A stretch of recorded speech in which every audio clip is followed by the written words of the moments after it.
হয়েছিল তাদের মধ্যে একজন এসে উপস্থিত হয়েছেন যে বলছে যে আমি তোমাদের আশীর্বাদ দিয়ে দিচ্ছি, আবার কি দরকার।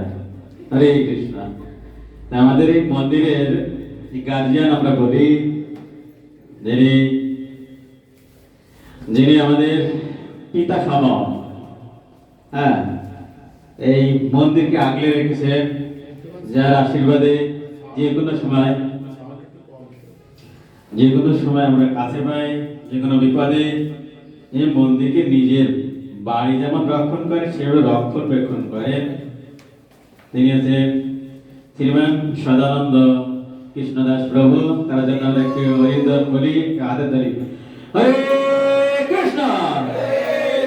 তিনি আমাদের আশীর্বাদ দেওয়ার জন্য এসেছেন। আমাকে একটু আশীর্বাদ নিয়ে আমরা ক্লাসের দ্বিতীয় অংশ শুরু করব। হরে কৃষ্ণ। রেকর্ড ঠিক আছে? রেকর্ড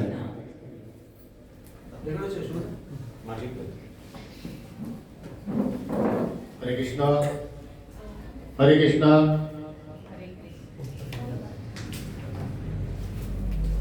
আজকে সবাইকে জানাই প্রথমে আমার অন্তরের অন্তঃস্থল থেকে কৃষ্ণপতি শুভেচ্ছা অভিনন্দন।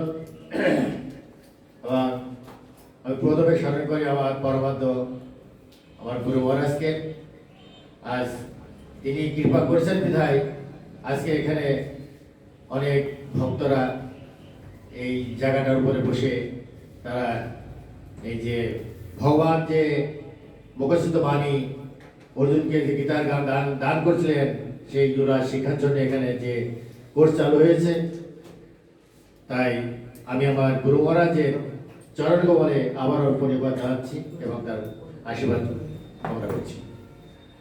এবার বলতে চাই, আমি অনেকদিন আগ থেকে আমি স্বপ্ন দেখতাম যে এই মন্দিরে এমন একটা কিছু হোক যাতে এখানকার আমার এই আশেপাশের ছেলেরা মেয়েরা বা সবাই মা বোনেরা বা তারা সবাই যাতে শিখতে পারে যে গীতা কি এবং এই ধর্মজ্ঞান যাতে আসে। আমরা প্রায় দেখি প্রায় বিভিন্ন জায়গায় এই গীতা শিক্ষা দেওয়া হয়, কিন্তু শিক্ষাটা সঠিকভাবে হয় না। আমি অনেক স্কুলে আমাকে নিমন্ত্রণ করে নিয়ে যাওয়া হয় যে আপনি প্রভুটা আসেন তো, দেখেন তো। আমি যে দেখেছি যে সেখানে যেসব গীতা অধ্যয়ন করানো হয় তা আমরা গীতা যথাযথ যেটা এই আপনার মনে করতে পারেন যথাযথটা কি, যথাযথ হচ্ছে এই যে ভগবান শ্রীকৃষ্ণ যেভাবে বলেছেন অর্জুনকে যেভাবে গীতার জ্ঞান দান করেছে সেটা কি যথাযথ। প্রভাত সেভাবে এই গীতার রচনা করেছে। হ্যাঁ, এই বহুপাদের যে গীতায় যে আছে মুখবন্ধ যেটা আছে ওই জায়গায় আপনারা একটু বাড়িতে নিরিবিলি অধ্যয়ন করবেন, দেখবেন যে কি লেখা আছে। এটা অনেক আর বহুপাদে অনেক কিছু তাৎপর্য আছে যা ব্যাখ্যা করেছেন যে গীতা সম্পর্কে। এখন আমি এই জায়গায় আমাদের এই মন্দিরের যে প্রভু অর্জুন কৃষ্ণ দাস, অর্জুন গোবিন্দ দাস ব্রহ্মচারী প্রভু, তিনি আর কি যে উদ্যোগটা নিয়েছেন আমি তাকে বারবার বলছি, সেটা আমার সন্তান সমতুল্য, তাকে আমি সন্তান শ্রেণীর দেখি। তাই আমি মনে করি যে আপনারা যেখানে এসছেন অত্যন্ত ভাগ্যবান এবং ভাগ্যবতী। আজকে এখান থেকে অনেকেই তারা আসতে পারেনি, খবর করে আপনাদের ভগবানের কৃপা আপনাদের উপর আছে, তাই আপনি এখানে এসেছেন। তাই আমি মনে করবো যে এই যে ডিপ্লোমেন্ট ভাগবত গীতা কোর্স এটা অত্যন্ত গুরুত্বপূর্ণ। আমি মায়াপুরের কথা বলেছি, তারপরে ইন্ডিয়ান ডিপ্লোমের কথা বলেছি, বাংলাদেশে আমি স্বাভাবিক কথা বলেছি। তাদের এটা পূর্ণ সমর্থন আছে এবং তারা বলেছে যে না একটা সুন্দর প্রভু আপনি একটা সুন্দর উদ্যোগটা নিয়েছেন। আর এই মন্দির যারা আমাদের মন্দিরে আছেন অপারগত ব্রহ্মচারী আমাদের অধ্যক্ষ, তেনাকে অসংখ্য ধন্যবাদ জ্ঞাপন করেছেন। তাই মনে করি যে আপনারা সুন্দরভাবে এই কোর্সটা অধ্যয়ন করুন, শিক্ষা গ্রহণ করুন। আমাদের অর্জুনের প্রভুর মাধ্যম দিয়ে সে অনেক কিছু জানে, অনেক ভক্ত ছিলেন। তার কারণ আজকে দেখেন আমরা একটু আমার কথাটা একটু বেশি যাচ্ছে, যেহেতু অনেক আপনার সময় নষ্ট হচ্ছে, একটু বলবো না বলে আপনারা বুঝতে পারবেন না। আজকে দেখেন আজকে আমি এখানে দাঁড়িয়ে আছি, কিন্তু এই জায়গাটা আমি 40-এর উপরে আমি এই জায়গার উপরে মানে দাঁড়িয়ে আমি কথা বলি। তার কারণ এই জায়গাটা আমি মন্দিরের সাথে সম্পৃক্ত অনেক বছর যাবত, প্রায় 45 পার হয়ে গেছে এই জায়গাটার সাথে আমি জড়িত। আমি অনেক কেস কামারি বহুত চলে গেছে আমার ভর্তি করেছি। সেগুলো তারপরে দাঁড়িয়ে রয়েছে মন্দিরটার পরে। এখন বিষয় হচ্ছে এই জায়গাটাই যে আমি আজকে ভক্ত হয়েছি, আজকে ভগবানের অশেষ কৃপা পেয়েছি, কিন্তু আমি এর আগে তো আমি ভক্ত ছিলাম না। আমি আমিষার আমিষার গ্রহণ করতাম অনেক আগে, কিন্তু হয়েছে অনেক জায়গায় 90 সাল থেকে আমি এভাবে জড়িত আছি। কিন্তু আজ দেখেন যে আমাদের থেকে যে জিনিসটা আপনার যে লোক মানে যে ভক্ত যখন হওয়া যায় সেই হতে পারে। ভাগবতে বলা হয়েছে যে কেদারকার শিক্ষাগত কার কাছে, তিনি ভাগবত তত্ত্ব এবং প্রকৃত বৈষ্ণবের কাছ থেকে। আজকে দেখেন যে ওই একটা প্রবাদ আছে যে উচ্ছিষ্ট সর্বোচ্ছিষ্ট দুধের মতো দুধ পান করলে হবে না, কি করতে হবে, যিনি ভাগবত বেত্তা তার কাছ থেকে, তত্ত্ববেত্তা তার কাছে বা গীতা মানে জ্ঞান নিতে হবে। আজকে দেখেন অর্জুনের কথা বলি, অর্জুন প্রভুর কথা বলি, আমি আমারটা দোষ আছে, কিন্তু আমি সবাইকে তুমি কথা বলেছি, এতে সবাইকে বাবা বেশি সবাই বলে ডাকে, তো আমি সবাইকে খুব এরকম ধূপও দিই মাঝে মাঝে, খুব যাতে করে বলি, তো ওরা একটু হাসে মাঝে মাঝে। তা ঘটনা হচ্ছে এটা আমি বলতে চাচ্ছি যে এই ছেলেটা হচ্ছে যে মাতৃর গর্ভে থেকে যে সে একদম প্রসাদী, তার কারণ আজকে দেখেন আমরা বলছি যে যদি আমাদের এখান থেকে স্বীকৃতি শেষ হয়ে যায়, আমরা যদি একদম মৃত্যুবরণ করি, তাহলে আমাদের পরবর্তী যে জন্মটা হবে সেটা ভক্ত পরিবারে জন্মগ্রহণ করবো আমরা কখনো অভক্ত কারো জন্মগ্রহণ করবো না।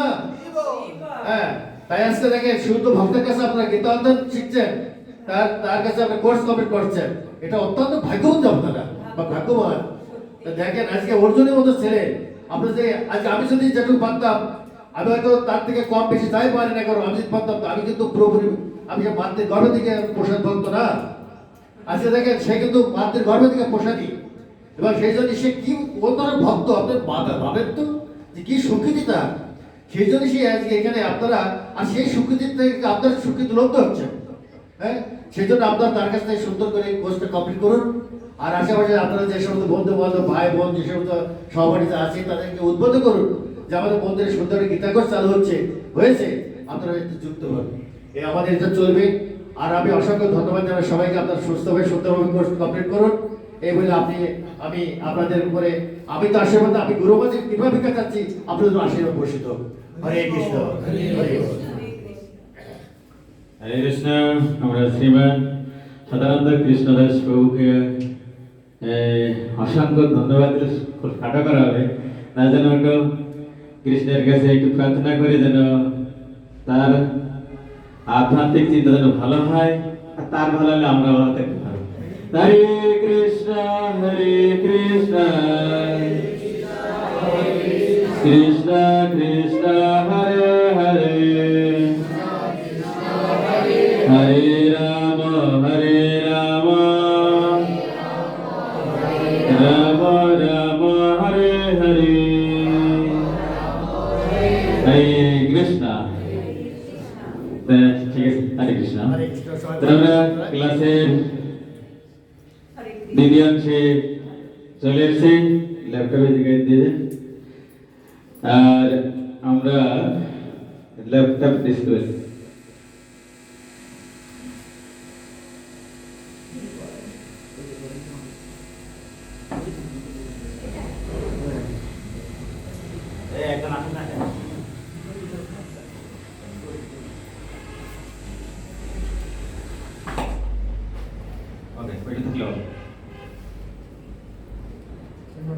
হরে কৃষ্ণ।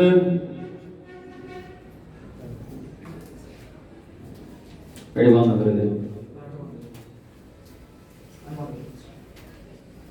আমরা দেখতে পাচ্ছি যে কর্ম শতক, ভক্তি শতক, জ্ঞান শতক, প্রথম অধ্যায় 46টি শ্লোক আমরা গীতা পড়েছি, অধ্যায় 18 অধ্যায় জানি, নাম বলতে পারি আমি পারি না। হরে কৃষ্ণ। কত অধ্যায় কয়টি শ্লোক আমি জানি না, আমাদের জানা প্রয়োজন। হরে কৃষ্ণ।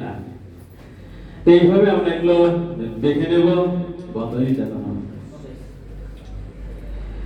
এইভাবে আমরা গীতাকে সম্পূর্ণভাবে জানার চেষ্টা করে কি হলো,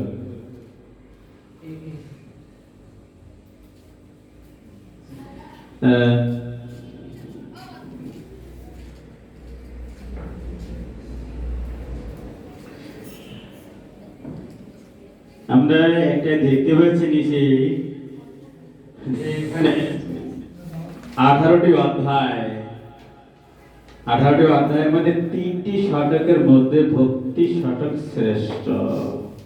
এই কেন বললাম? 2 সেট, একটা আছে কর্ম, একটা জ্ঞান, তার মধ্যে ভক্তি। তাই 3টি শতকের মধ্যে আছে ভক্তি শতক। আর মোট শ্লোক আছে 700 শ্লোকের মধ্যে নবম অধ্যায় শ্রেষ্ঠ। কয়টা অধ্যায়? 18 অধ্যায়ের মধ্যে শ্রেষ্ঠ নবম অধ্যায়। 18 অধ্যায়ের মধ্যে নবম অধ্যায় শ্রেষ্ঠ। আর সেই নবম অধ্যায়ের মধ্যে নবম অধ্যায় 34 নম্বর শ্লোক শ্রেষ্ঠ। তাহলে 18 অধ্যায় 700 শ্লোকের মধ্যে শ্রেষ্ঠ কত নাম্বার? নবম অধ্যায় 34 নম্বর শ্লোক শ্রেষ্ঠ। হরে কৃষ্ণ।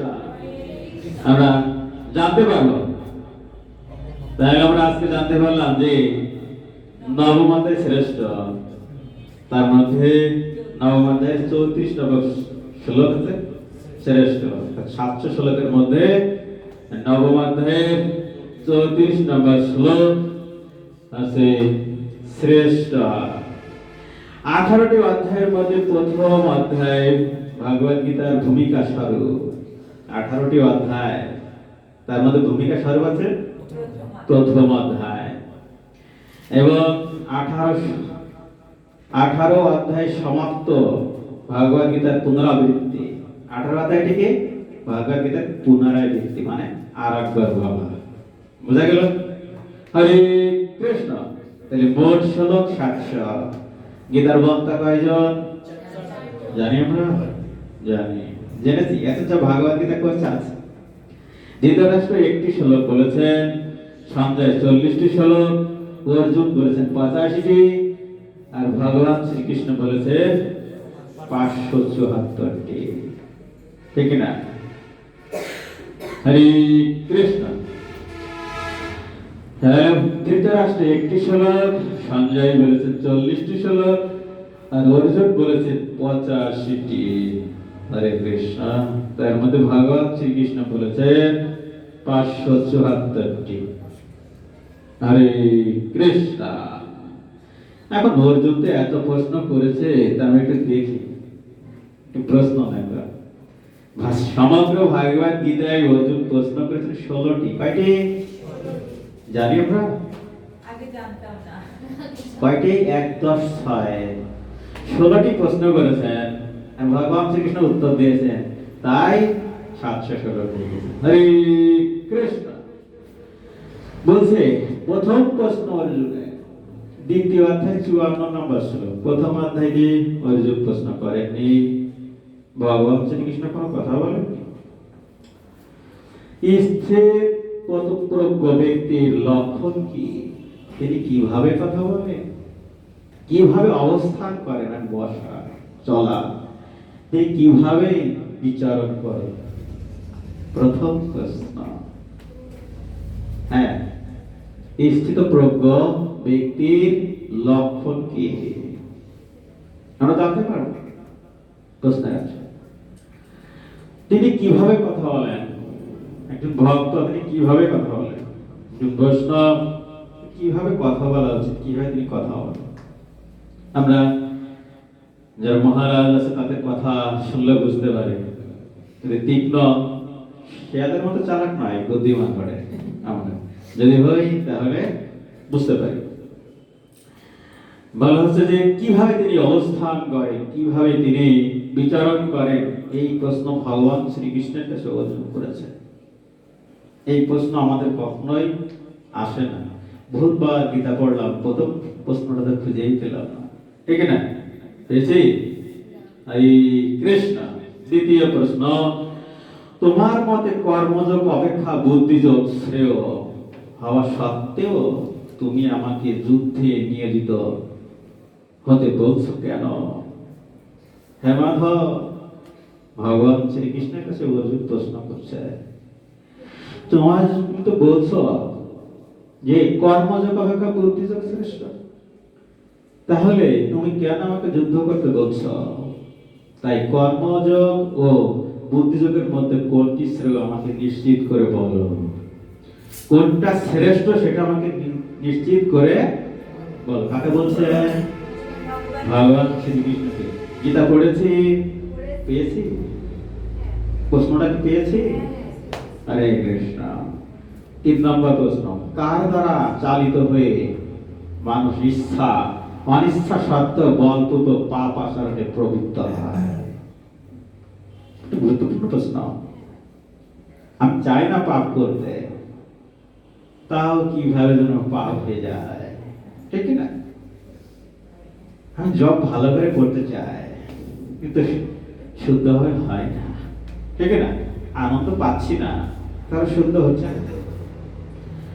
আমি সুখ চাই, পাই দুঃখ। তারপরে কি হচ্ছে? বলপূর্বক আমি করতে চাচ্ছি ভালো, কিন্তু কিরকম যেন আমাকে জোর করে পাপে প্রবৃত্ত হয়ে যাচ্ছে।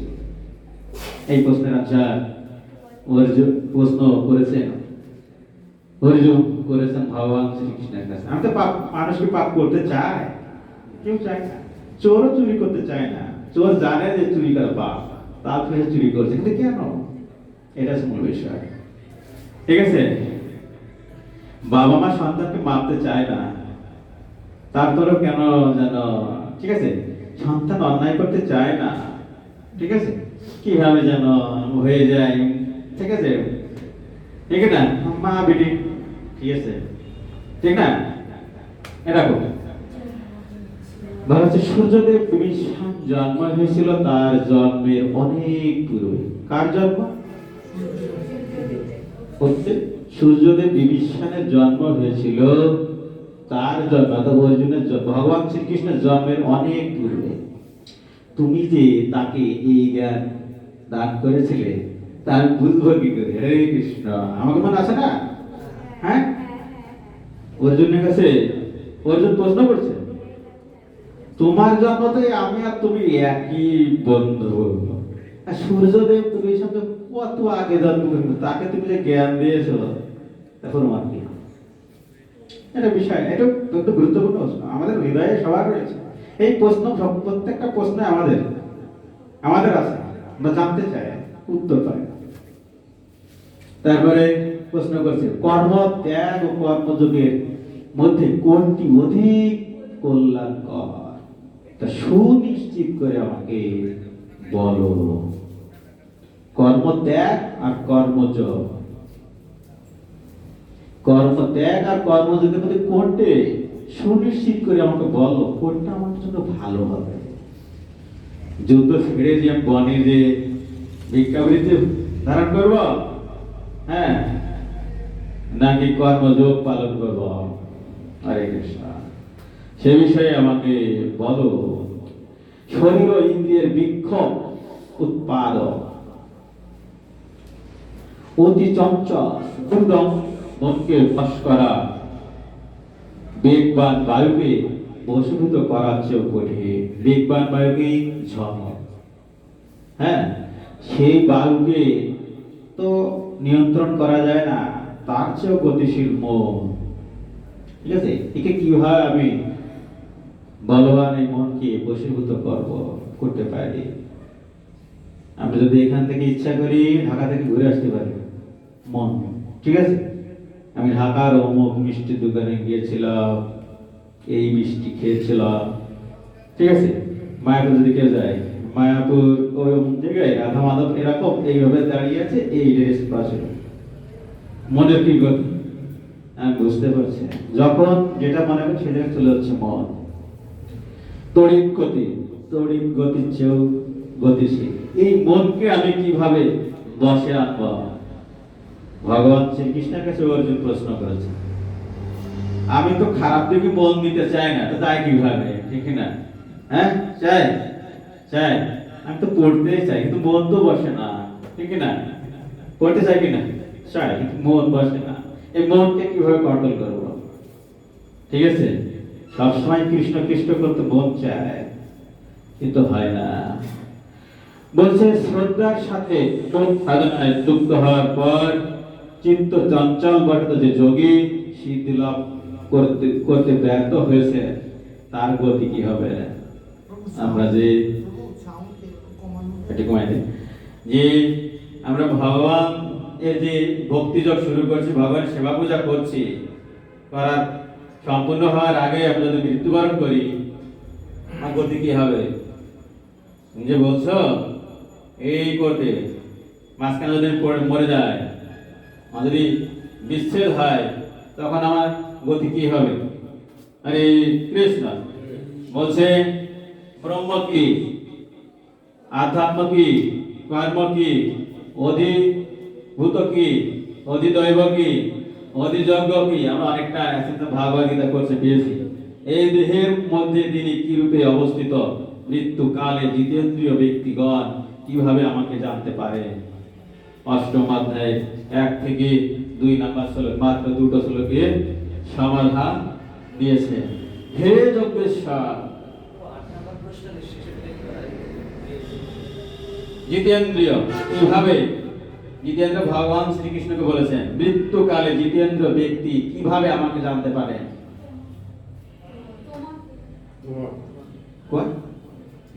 কিভাবে তোমাকে জানতে পারে?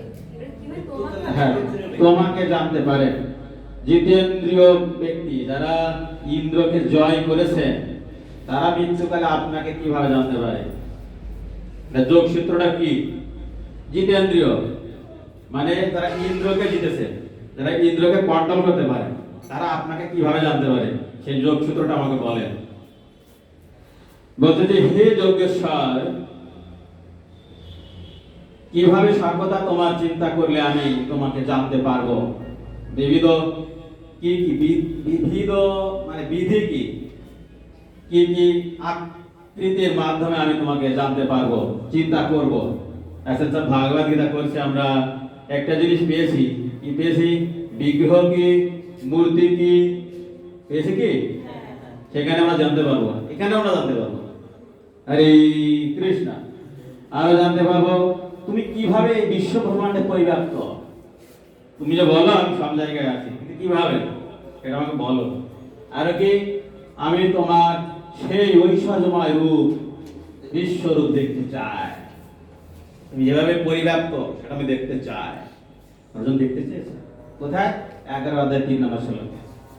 আরে বলেছে হে উগ্রবর্তী, তুমি কে? যখন বিশ্বরূপ দেখায়, যখন বলছে হে উগ্রবর্তী তুমি কি, কে, তোমার কার্যই বা কি, তখন তিনি ভগবানকে চিনতে পারছেন না, যখন বিশ্বরূপ দর্শন। এটা প্রশ্ন। সবিশেষবাদী, ভক্তিযোগী ও নির্বিশেষবাদী, 3টি কমা হবে। ব্রহ্ম উপাসকদের মধ্যে কে শ্রেষ্ঠ? পার্থক্য দেখাবে। প্রকৃতি, পুরুষ, ক্ষেত্র, ক্ষেত্রজ্ঞ, জ্ঞান ও কেউ কি? 13 অধ্যায় 1 নম্বর শ্লোকে উত্তর আমরা প্রশ্ন করেছে। ত্রিগুণাতীত ব্যক্তির লক্ষণ কি, আচরণই বা কি রূপ? তিনি কিভাবে এই 3 গুণকে অতিক্রম করেন? হরে কৃষ্ণ। আর শাস্ত্র বহির্ভূত বিধির প্রতি নিষ্ঠা ও শ্রদ্ধাবশত যারা অন্য দেব দেবী বা মানুষের পূজা করে, তাদের শ্রদ্ধা কি? সাত্বিক, রাজসিক ও তামসিক, এগুলো কি? হে ঋষিকেশ, সন্ন্যাস ও ত্যাগের তত্ত্ব কি, তা আমি প্রকৃতভাবে জানতে চাই। হরে কৃষ্ণ। আমাদের আজকের ক্লাসে আমাদের এই পর্যন্তই আছে, আর একটু আছে, পরের ক্লাসে আমরা পাবো। ভগবান শ্রীকৃষ্ণ ভক্তের কাছে কি কি প্রতিজ্ঞা করেছেন? 6টি প্রতিজ্ঞা করেছেন। কয়টি জানি আমরা? আগে জানতাম? আমরা সেটা আগামী ক্লাস জানতে পারবো, এবং আগামীকাল কালকে হরে কৃষ্ণ যথাসময় চলে আসবেন। অত্যন্ত গুরুত্বপূর্ণ ক্লাস। গীতার ভূমিকাটা অত্যন্ত সুন্দর করে পড়বেন, ওখান থেকে প্রশ্ন থাকবে। ঠিক আছে? খোলা বই পরীক্ষা। আগামীকাল বলতে তো আগামী শুক্রবার না, শনিবার কালকে। শুক্র শনি 2 দিন ক্লাস। ঠিক আছে? পরীক্ষা না, ক্লাস হবে। ক্লাস হবে ক্লাস হবে ক্লাস হওয়ার পরে পরীক্ষা হবে, খোলা বই পরীক্ষা। কি বই পরীক্ষা? দেখে দেখে লিখবে আরে কৃষ্ণ, ঠিক আছে? ক্লাসটা কখন? 10টায় কালকে পরীক্ষা। না, পরীক্ষা না, পরীক্ষা আছে বাড়ি।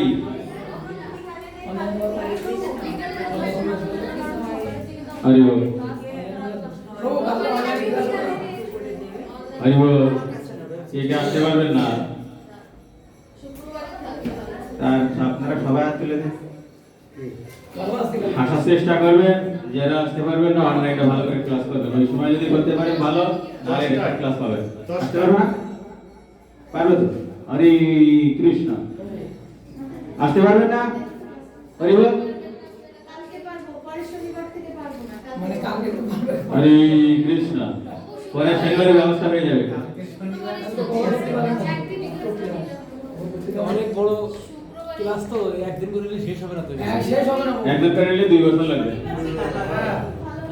1 বছর পরে 2 মাস পরে আর পেতে পারবেন একটা। ঠিক আছে?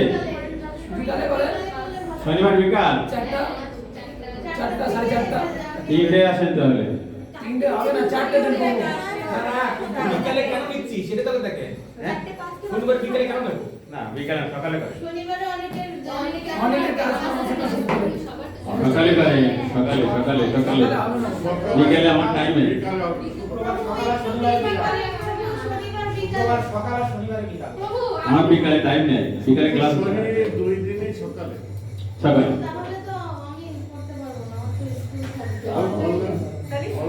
একটু করেন, একদিন এখানে বন্ধ আছে আপনার। না, কালকে তো আসতে পারবে। কালকে আসেন, তারপরে আমরা সেট করে নেব। শুধু আমাদের কালকে আসে, আমরা কালকে থেকে সেট করে নেব, গোল ফাইনাল। ঠিক আছে? কারণ আমার একটা ব্যাচ রয়েছে তো, এসেন্স অফ ভাগবত গীতা কোর্সের ক্লাস আছে, ওইটা শেষ হয়ে যাবে, আজকে শেষ হয়ে যাবে। আগামী দিনে আমরা বিকালে করে দেওয়া লাগে। হ্যাঁ বিকালে দিলে ভালো হবে সবার জন্য। আমরা চেষ্টা করব, আমরা সবার সাথে কথা বলে একটা টাইপ করে দেব। হরে কৃষ্ণ, হরে কৃষ্ণ, হরে